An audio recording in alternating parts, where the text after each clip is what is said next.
Salam bahagia dan sejahtera. Pada video kali ini, kami akan membahas terkait topik evaluasi pembelajaran berdiferensiasi dengan dosen pengampu Ibu Maria Melani Ika Susanti MPD, PGSD kelas A, Pendidikan Profesi Guru Prajabatan, Universitas Sanata Dharma.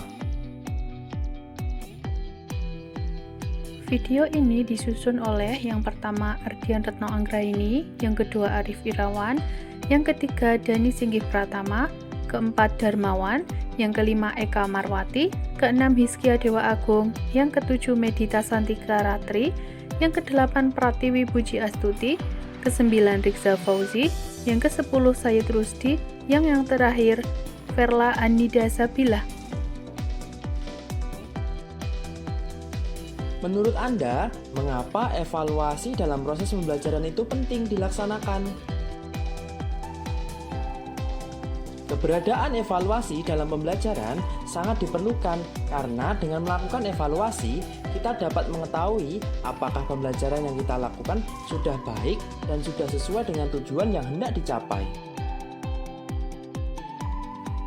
Apalagi dalam perkembangan kurikulum saat ini, di mana berlaku kurikulum merdeka yang mengakibatkan proses pembelajaran yang dilaksanakan harus bersifat berdiferensiasi, menyesuaikan kebutuhan peserta didik.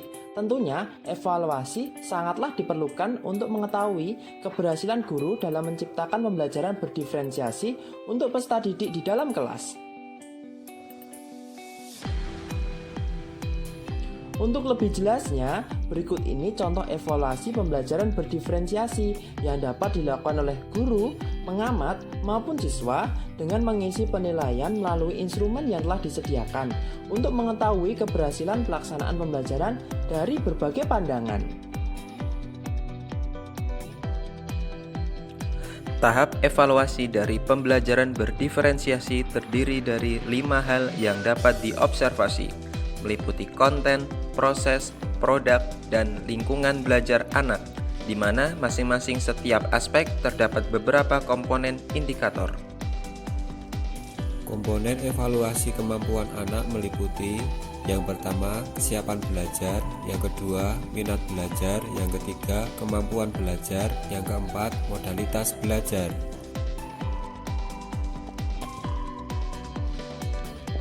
Komponen kesiapan belajar terdiri dari indikator untuk guru dan untuk siswa. Adapun isi indikator untuk guru, yang pertama yaitu guru memiliki data kemampuan awal peserta didik dan menerapkannya dalam pemberian materi pada kegiatan pembelajaran. Yang kedua, guru memahami apakah peserta didik siap belajar secara konkret atau belajar secara abstrak. Kemudian, isi indikator untuk siswa yaitu guru selalu memperhatikan kesiapan saya dalam mengikuti pembelajaran.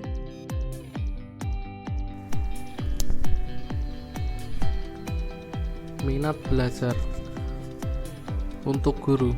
Yang pertama, guru memiliki data minat belajar peserta didik dan menerapkannya dalam kegiatan pembelajaran. Yang kedua, guru dapat menyediakan jenis-jenis topik yang diminati oleh peserta didik sesuai dengan pokok bahasan atau materi pembelajaran. Untuk siswa, yang pertama, guru mengerti dan memperhatikan hal yang disukai dalam belajar. Yang kedua, guru menyisipkan hal-hal yang saya minati dalam proses pembelajaran. Komponen kemampuan belajar terdiri dari indikator. Untuk guru, yang pertama, guru memiliki data profil kemampuan belajar dan menerapkannya dalam kegiatan belajar peserta didik. Yang kedua, guru menyesuaikan proses pembelajaran yang sesuai dengan kemampuan belajar anak. Indikator untuk siswa yaitu saat membaca bersama, guru menyuruh siswa yang belum bisa membaca untuk mengeja.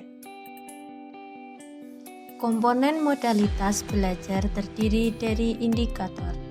Untuk guru, yang pertama, guru memiliki data modalitas belajar peserta didik dan menerapkannya dalam kegiatan pembelajaran. Yang kedua, guru menyesuaikan gaya belajar peserta didik dalam kegiatan pembelajaran. Untuk siswa, Dalam penyampaian materi, guru mengajak siswa melihat dan mendengar, kemudian mempraktikannya. Komponen evaluasi diferensiasi konten meliputi yang pertama, sumber informasi, yang kedua, jumlah konten pelajaran. Adapun komponen sumber informasi terdiri dari indikator.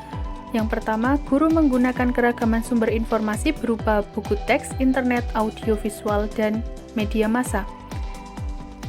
Untuk siswa, yaitu guru menggunakan media pembelajaran benda-benda di sekitar pada materi pembelajaran. Yang kedua, guru mengaitkan pembelajaran dengan budaya di lingkungan sekitar.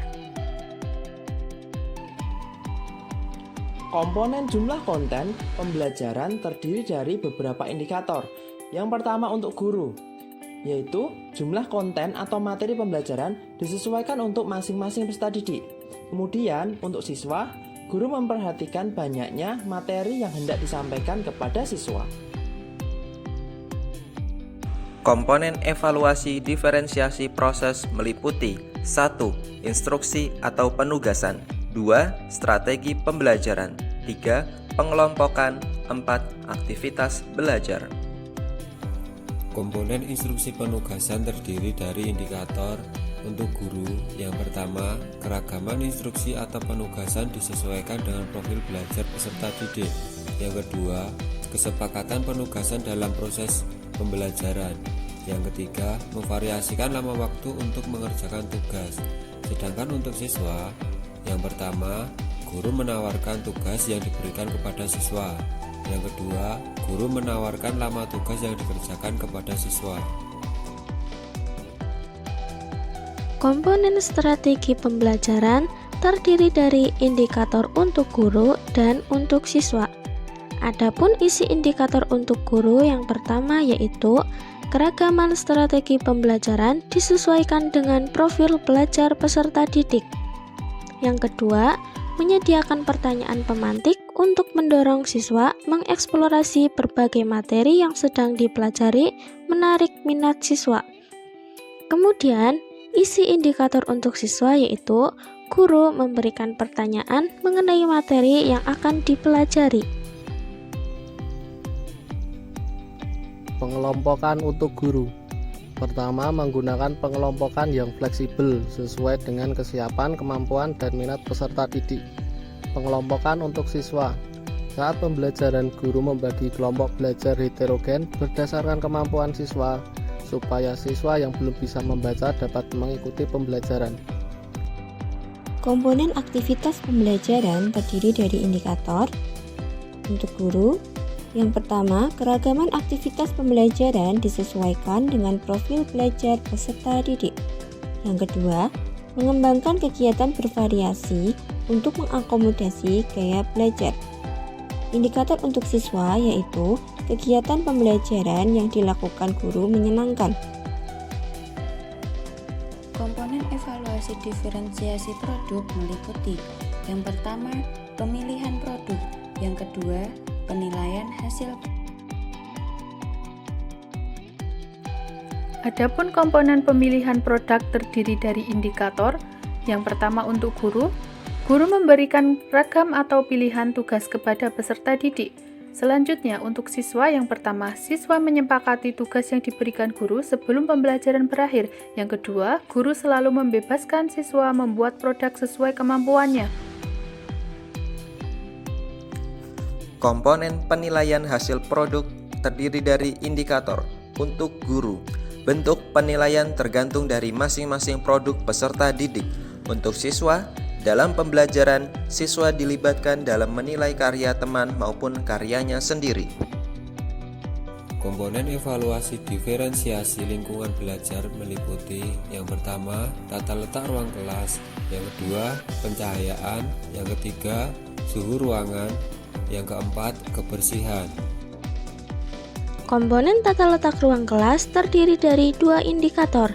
Yang pertama untuk guru dan yang kedua untuk siswa. Adapun isi indikator untuk guru yang pertama yaitu pengaturan bangku di ruang kelas disesuaikan dengan berbagai jenis aktivitas kegiatan pembelajaran. Yang kedua, penataan letak barang-barang kebutuhan pembelajaran dapat dijangkau oleh peserta didik. Kemudian, isi indikator untuk siswa yaitu di dalam guru selalu menyusun bangku sesuai kegiatan belajar. Yang kedua, peletakan barang-barang yang ada di kelas dapat dijangkau dengan baik.